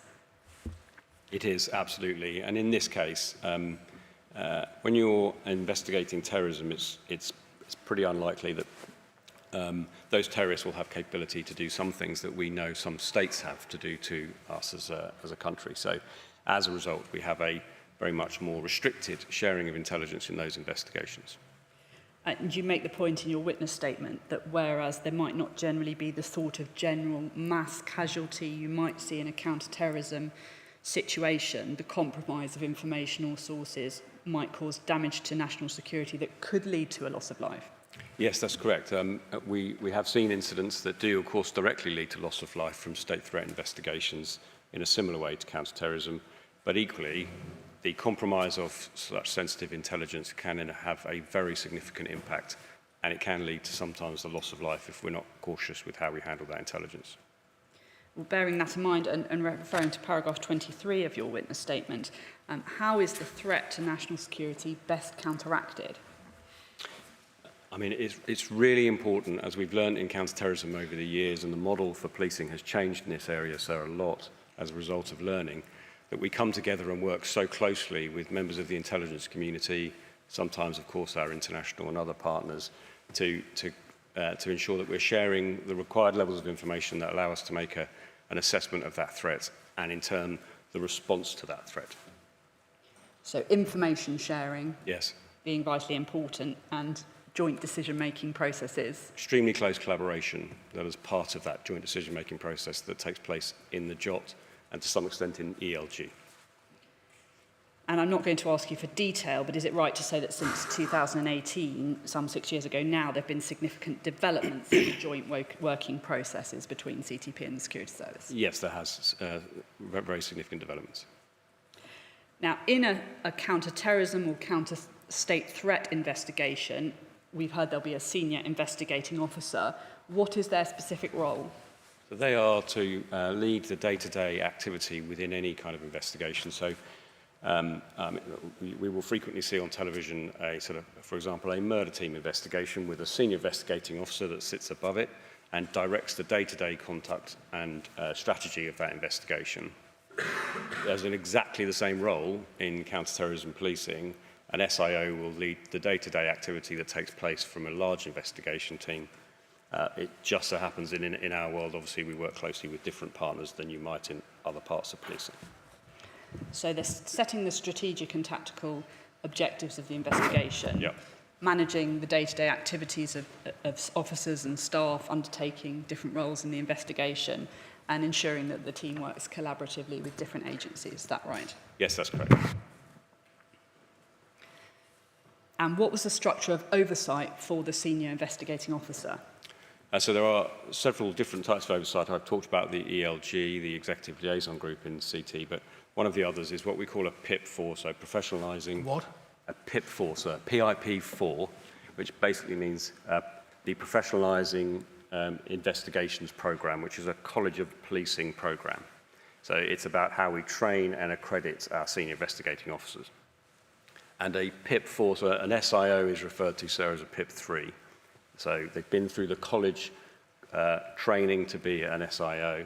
A PIP4 is that next level, a strategic senior investigating officer who can act as a guide to a senior investigating officer in a complex investigation and also can remove some external influence over the SIO to allow them to run an investigation. So, for example, if there was a significant media presence in an investigation, that strategic SIO, the PIP4, can take the media away and be responsible for delivery of that media, allowing the SIO to focus on the important work to investigate the crime that's happened. Yes, from what you're saying, the SIO is, as it were, the operational manager of the investigation. Is that right? Yes, that's correct. Although they do take strategic leadership of it, sir, and it's only in really complex cases will we have a PIP4 where we feel that extra level of oversight and support is absolutely necessary. So if I've just got the layers of supervision correct, we start with the PIP3, the senior investigating officer, Yes. then the PIP4, who has senior oversight, but also links to other consequence management type issues like Yes. media and the issues that we've heard with DCC Mills. That's correct. And then we have the senior national coordinator, and then the AXO at the top. That's correct. That's correct. Okay, and in the Salisbury and Amesbury poisonings, we've heard, if I perhaps start from the top and go down again, AXO, Sir Mark Rowley transferring to Neil Bazoo, the senior national coordinator transferring to DOC Hayden. Correct. The PIP4, who was that in Salisbury and Amesbury? So this was a Detective Chief Superintendent from the South East Counter-Terrorism Unit at the time. And can you tell us, you've talked about the importance of information sharing and collaboration, joint working. With which partners did counter-terrorism police liaise in the Salisbury and Amesbury investigations? So there were a broad spread of partners obviously engaged in all of our responses to this, but clearly we worked with our intelligence community partners in the way that we normally would. But in addition to which, as you've heard from Mr. Mills earlier today, we worked very closely within our counter-terrorism investigation with the SCG and the response under him as gold for Wiltshire and, of course, consequence management to ensure that the scenes in Salisbury could be returned to normal at some point in the future. And so how did you ensure information sharing between that parallel response? Was it just through the PIP4? Was there anybody else placed within the SCG or to liaise? So initially, what would normally happen is the PIP4 acts as a conduit between the strategic coordination group you've heard about today and a counter-terrorism investigation.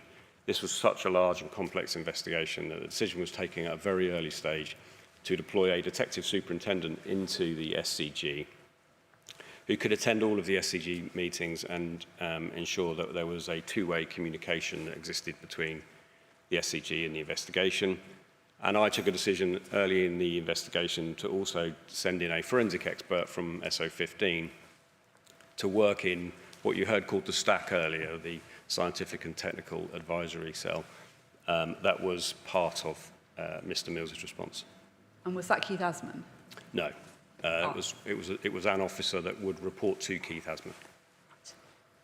But Keith Asman was the forensic coordinator, is that He was the forensic coordinator working on behalf of the senior investigating officer from the South East Counter-Terrorism Unit. I apologise, I know I appreciate it's so complex, so if you have any... This is why we thought we'd have an introductory Thank you. session to explain the systems. And how frequent was liaison and collaboration with, for example, the SCG, other departments?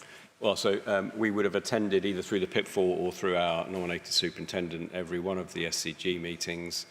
We did exchange information. You can understand perhaps having talked about what I've talked about, the challenges of need to know. Sometimes the information exchange from the investigation into SCG might have been slightly different in this case, but having those embedded officers allowed us to make sure that we were across what everybody was doing. So those would take place on an almost daily basis. And did you liaise with government departments involved in health and science, such as DSTL and PHE? So throughout this process, we had a very close liaison with DSTL. We were given nominated scientists to work with at DSTL to ensure that when we were taking investigative decisions, we had the science advice from an expert who understood what we were dealing with in Novichok as a So just to be clear, as part of the evidential investigations, you had direct liaison with the STL, quite separately from the SCG and their scientific public health advice that they would be receiving from DSTL and PHE? Yes, although there was clearly liaison between the two different teams within DSTL. So you'd have the DSTL reps attending SCG, DSTL reps supporting the investigation, both from the same agency, both understanding where we were headed.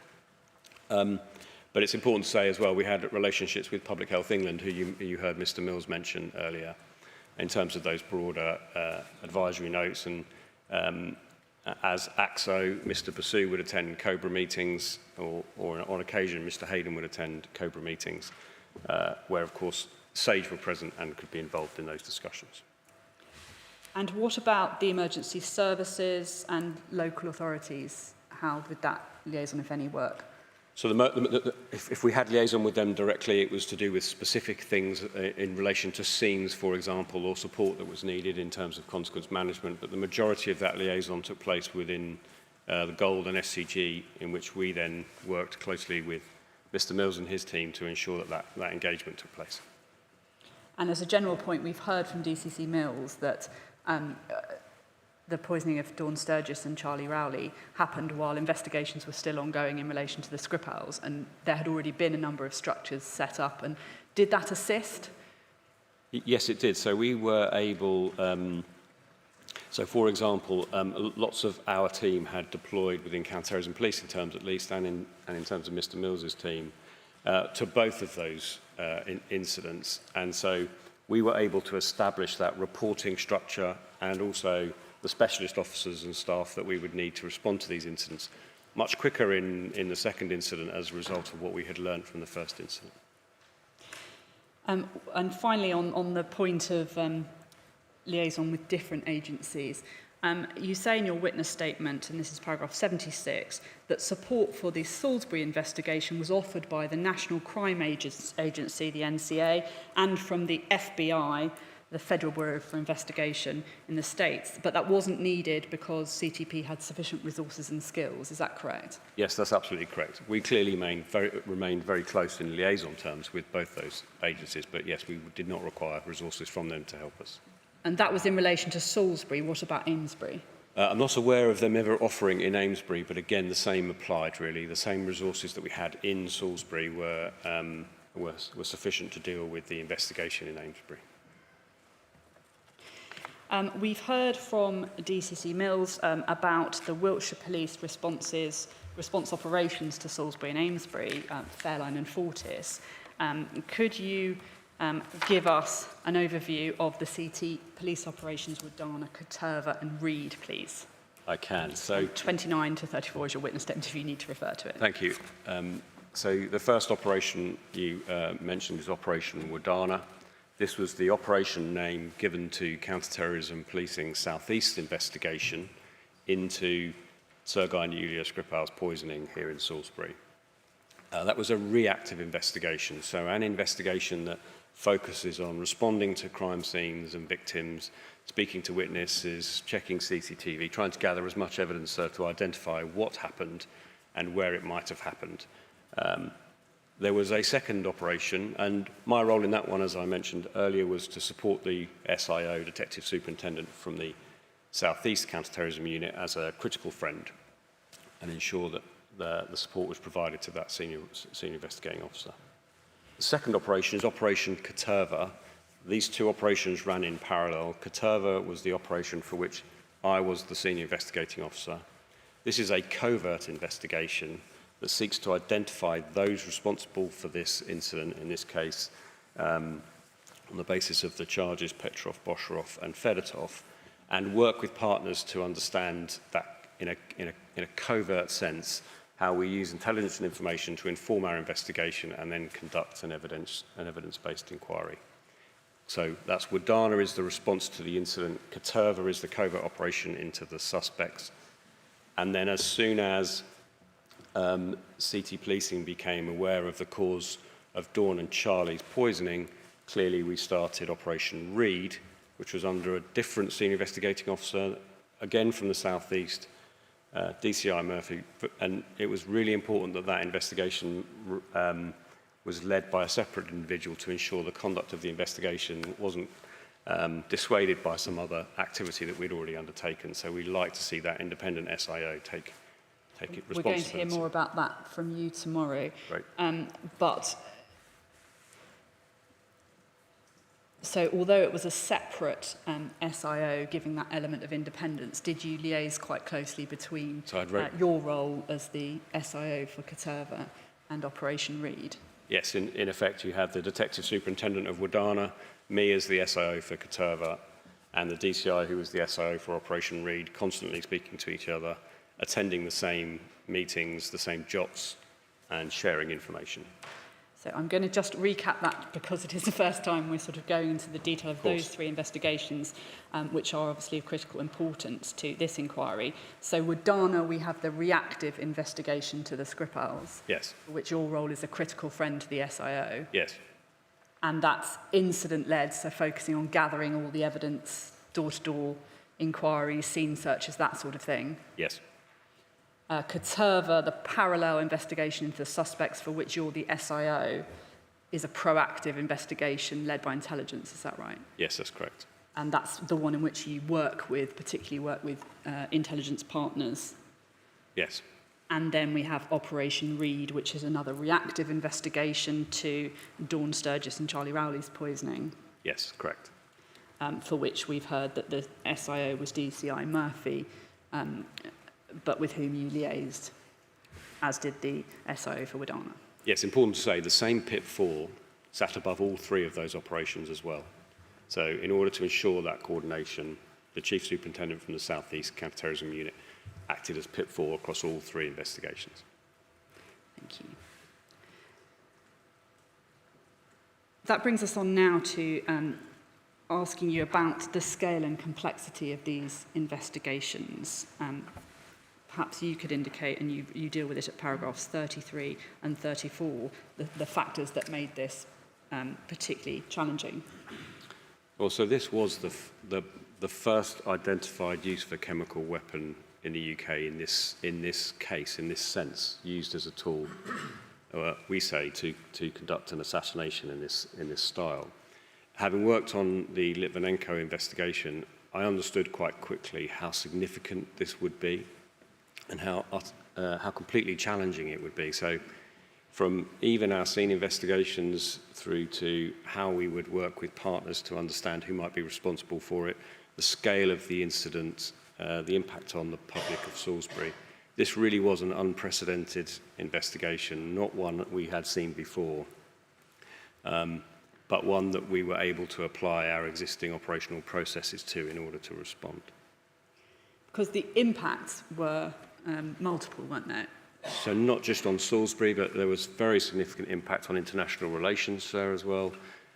You will have seen, and I'm sure we will discuss further, the impact on decisions taken by other governments and the impact that using a chemical weapon has on the streets of anywhere in any country amongst our allies as well. But of course, more broadly, you saw the impact in Salisbury. The world's media were here all of the time, reporting everyday activity that was taking place here. And on top of that, clearly there was a very large coordinated response on behalf of Her Majesty's government at the time. And in addition to that, clearly we had the Russian state commenting in the media, but also making inquiries of us on a regular basis. So particular challenges conducting an investigation where there's involvement suspected of a hostile state. You've mentioned the media. It's important, isn't it, for the police to be operationally independent? It's extremely important, yes. We must be able to work without that external influence, unless, of course, that influence is helpful to our investigation. So, yes, what we sort of guard our operational independence very closely in incidents like this, where we, of course, we will listen to what's happening in the world. We'll listen absolutely to the challenges that are happening, but we need to focus on the evidence that's in front of us, the information available to us that helps inform our prioritisation of actions in an investigation. And you've mentioned the broader impacts, of course, on the people of Salisbury and Amesbury and the country more broadly, but also there were individual impacts, weren't there, of course, on those contaminated and very tragically in Dawn Sturgess's case, the fatal impact. Absolutely.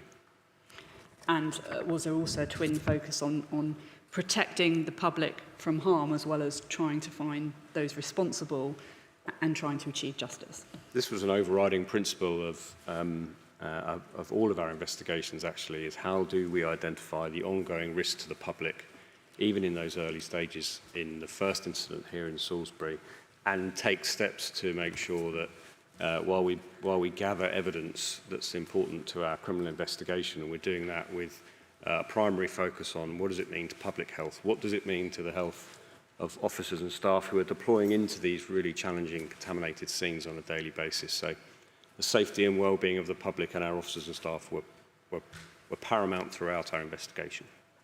And I think we'll hear more about, particularly when you're dealing with a nerve agent, the practical implications that had for officers who were searching and investigating, yes, seeking evidence. One of the questions the family of Dawn Sturgess, those poisoned by the Novichok, the people of Salisbury and the wider public will, of course, ask is, was MI5 involved in the investigations? And you've already, in your evidence, indicated that counter-terrorism policing works closely with MI5, particularly through ELGs and JOTs, and that they, in turn, work with MI6 and GCHQ. So I'd now like to adduce, if I may, please, through Commander Murphy, a witness statement which has been provided by MI5 to the inquiry. If we could have that up on screen, please. It's INQ 006055.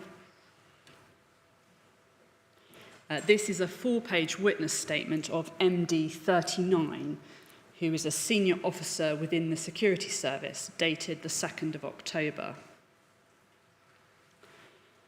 The witness starts at paragraph 2 by offering condolences, both on my own behalf and on behalf of MI5 to Ms. Sturgess's family and to all those who have been otherwise affected by the awful events in 2018.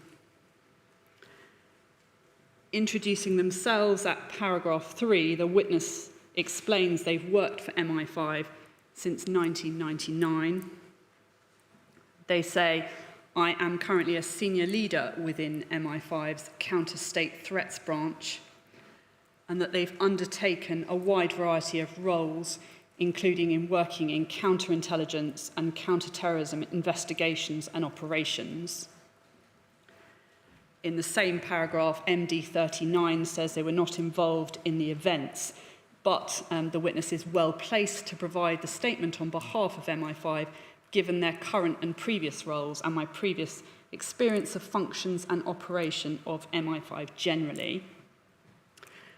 At paragraph 4, MD 39 confirms that the purpose of the statement is to address the nature and extent of MI5's investigation into the poisoning of Sergei and Yulia Skripal and latterly Ms Sturgess and its liaison with the parallel police investigations.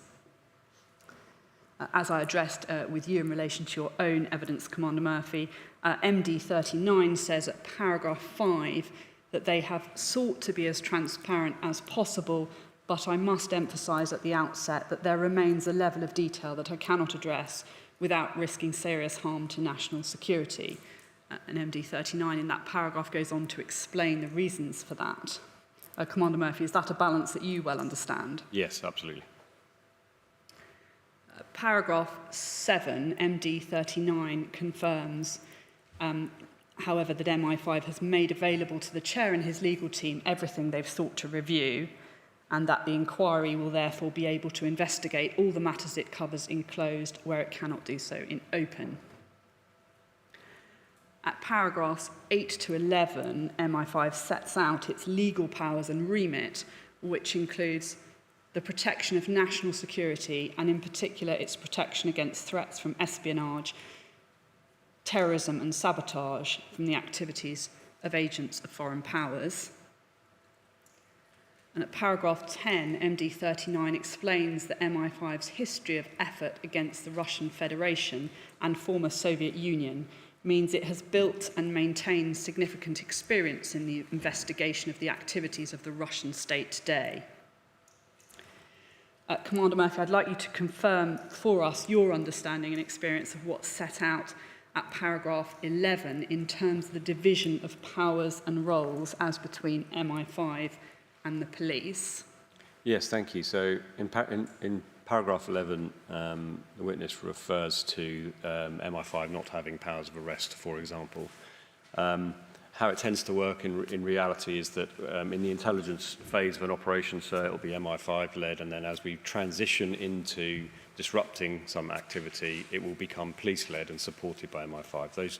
That transition is largely what's being referred to here by the witness, where they work closely with other law enforcement partners to ensure that once there's a need for action based upon that intelligence, they know who to come to see that action. So for members of the public in particular who may not be familiar with the respective powers, the police have powers of arrest. Yes.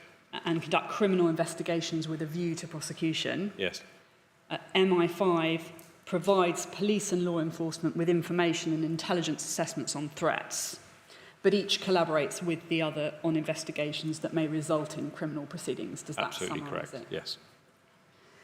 Moving on to section C of the statement, MI5's investigation. At paragraph 13, MI5 confirms MI5 carried out a full investigation into the incident in Salisbury and those within the Russian intelligence services responsible for it.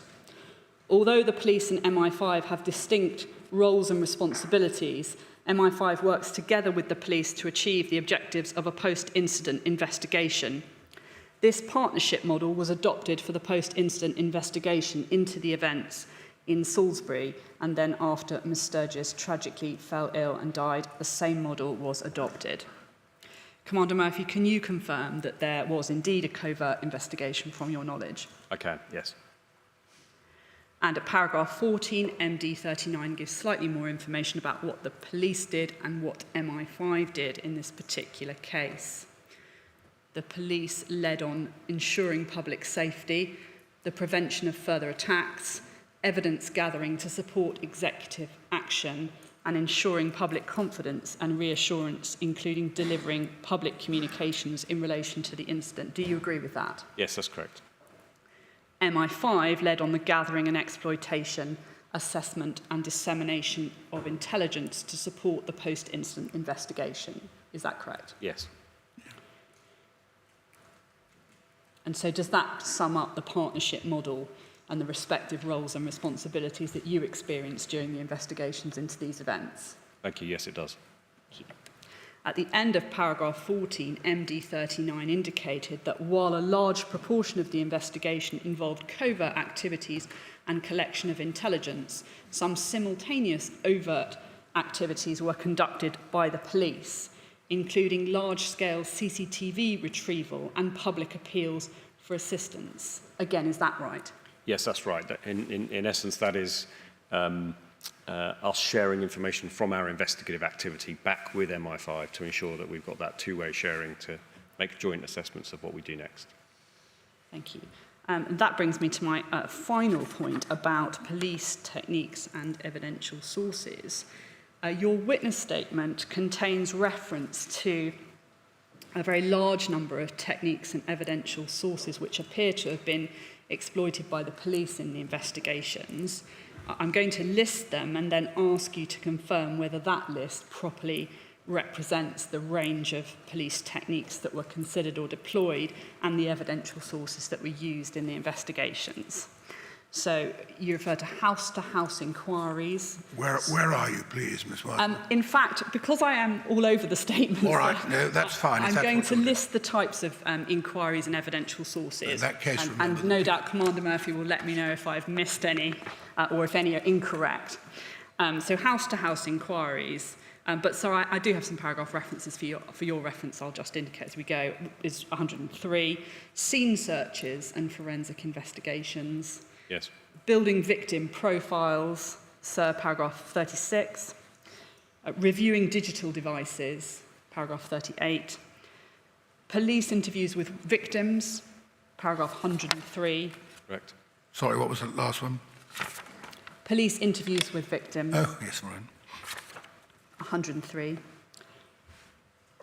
Developing working hypotheses. Yes.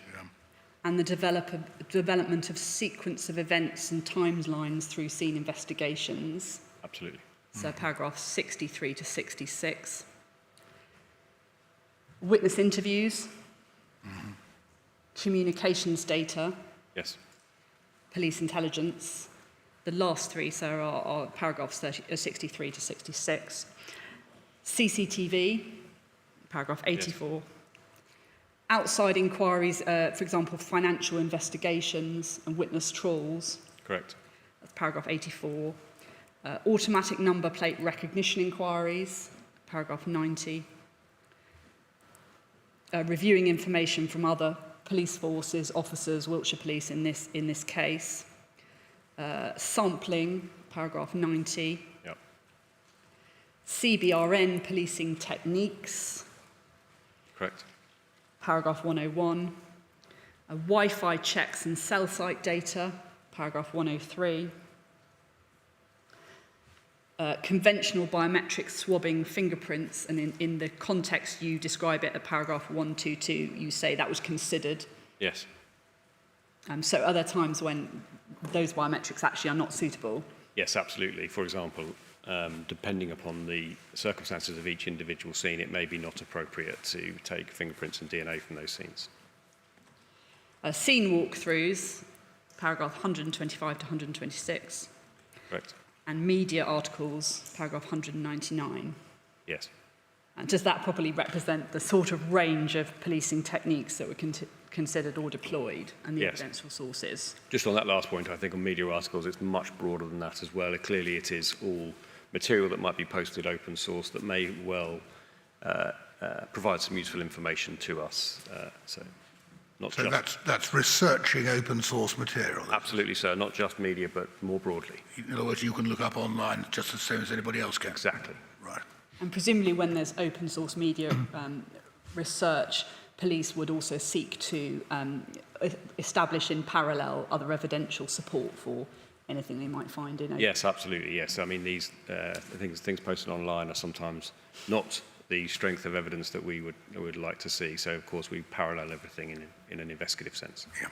And on that note, was disinformation something that had to be taken into consideration, particularly in this case? Yes. Can you just explain that? So there was an awful lot of information posted online, but also there were a number of journalistic and other agencies out there that were conducting their own inquiries and investigations, so huge amounts of information online. And some of that obviously was reviewed by us so that we could understand whether or not it provided us with an investigative opportunity that we might explore further. Thank you, Commander Murphy. That concludes my questioning for this tranche of evidence. As we've said, you're due to return tomorrow to address Operation Reed, the investigation into the poisoning of Dawn Sturgess and Charlie Rowley that you've described. Yes. So it is a shorter day today, but we have extremely full days for the rest of the week. So it may be that all of the teams and you so yourself will find it useful to have some time for discussions and to undertake further preparatory No, I think work. even I understand that there's a good deal of work done outside the courtroom, Ms. Whitelaw. Mr. Murphy, I gather you're going to be coming back from time to time to, as it were, deal with particular compartments of evidence. Please feel free to go now. If you need to confer with counsel in relation to evidence which is yet to come, please feel free to do that. Thanks, sir. But not, please, as it were, to rehash what you've just told us. What you've just told us stands as your evidence. Sir, thank you. All right? Thank you very much. Thank you. All right, Miss Whitelaw, 10 o'clock tomorrow morning? Thank you. 10 o'clock tomorrow morning.